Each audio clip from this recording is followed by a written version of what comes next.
Episode 9 is a film often described as a movie that will have 8 new characters in the Star Wars franchise by writer and director J.J. Abrams and Chris Terrio. This is Mike Zero. If you guys are new to the channel, do make sure to subscribe to see future Star Wars content. Now, one thing I will say that I am really looking forward to seeing in this movie is exactly who this new villain is really going to be in Episode 9, and what he's really capable of in this movie by JJ. Now, like I say, 8 new characters in this movie. It may seem like a lot to you guys. You know, we do know that a majority of those characters will have scenes with some of the major characters like, of course, Kylo Ren, Rey, Finn, and Poe. Now, these past couple of weeks or so, we've been learning a whole lot more about this film when it comes to some of the set leaks, the set designs, the concept art, and storyboard descriptions, etc. One of which has all to do with the new villain in Episode 9 and the characters of Rey and Kylo Ren. Specifically, a description of Rey wielding Kylo Ren's ignited crossguard lightsaber, appearing to be angry while in a standoff with one of the new villains in the film. It's described that the villain is wielding a crimson lightsaber and that Kylo Ren appears to be unconscious in the background, with Anakin's saber in his hand. It's described that Rey charges toward the mysterious figure and begins to clash sabers with him. The next goes over the villain force-pushing Rey into a wall, next to one of the starfighters in the hangar, where it's described that she is now next to Ben. The next goes over Rey now using the Anakin saber after grabbing it from Ben and engaging in a short duel before Kylo Ren intervenes. It's described the environment around Rey and the new villain during the brief battle is described to be a hangar that is falling apart with lots of flames in the background. So, let me say one thing about this real quick. I really feel like that this is a direct parallel to what we saw in Attack of the Clones. If you guys actually go ahead and look at Attack of the Clones, we have Count Dooku going up against both Anakin and Obi-Wan Kenobi, to which there's a certain point in which Obi-Wan Kenobi gets knocked unconscious, and that, to me, sounds like a big parallel by JJ of how Kylo Ren is unconscious in this scenario, where basically Rey is in the same exact situation that Anakin was in when he was going up against Count Dooku. Now, what I find very interesting about this, though, is that this battle is said to take place inside one of the Hangar Bays in Episode 9. Now, I believe that this hangar is actually affiliated with the First Order, because we do know that within the third act of the movie, the First Order headquarters is going to play a role in the plot of this film.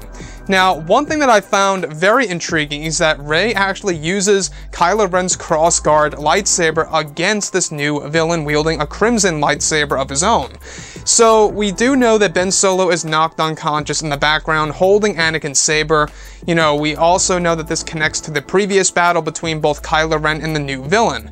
So, not only that, we also can see the parallels as well to that of The Last Jedi. If you look at The Last Jedi, it was pretty much a little tease of what we would actually be getting in Episode 9. You know, she briefly uses Kylo's lightsaber in that throne room scene going up against Snoke. It seems as though that J.J. Abrams wants to expand off of that idea, where she uses Kylo's lightsaber since, you know, she probably just has it in case of emergency, and goes up against this new villain.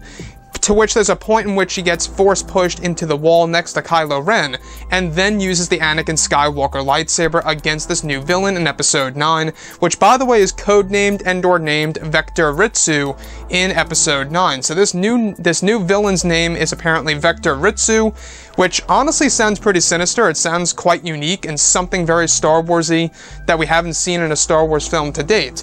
So when we look at Episode 9, J.J. Abrams is really trying to do something very special when it comes to the lightsaber duels in this movie, something that was completely absent from The Last Jedi, and I will say that that is one thing that was needed in that movie that we did not get to see. So now that Episode 9 is embracing the concept of lightsaber duels and doing something very unique and particular with it, I think I really do got to give a lot of respect to JJ for doing that and for offering that to fans, because it's something that a lot of fans want to see in the final installment of the Skywalker saga.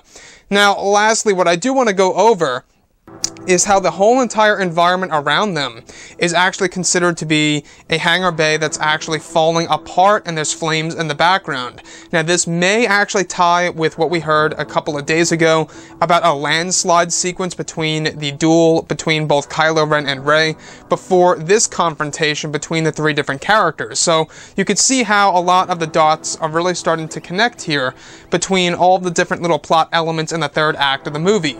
Now, the fact that a new threat threat is going to be in this movie and will serve as a way to make Kylo Ren feel vulnerable, I think it's also going to be used as a segue or as a way to smoothly give us that Kylo Ren redemption arc that either A, a lot of people are looking forward to, or B, a lot of people are really not looking forward to seeing in this movie. I know that some people think that Kylo Ren does not, deserve to be redeemed, or it's going to be very hard to do the workaround with that with him killing his own father, Han Solo.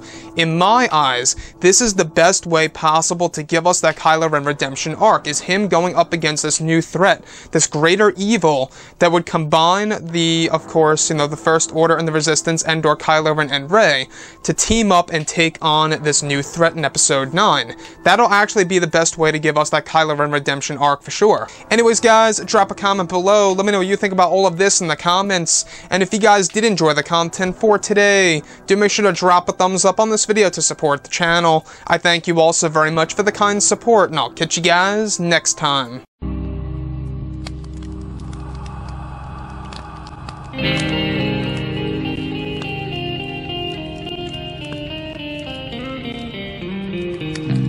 Gun in hand, we are alone again. No, from night to moon, we hear them moans again. No.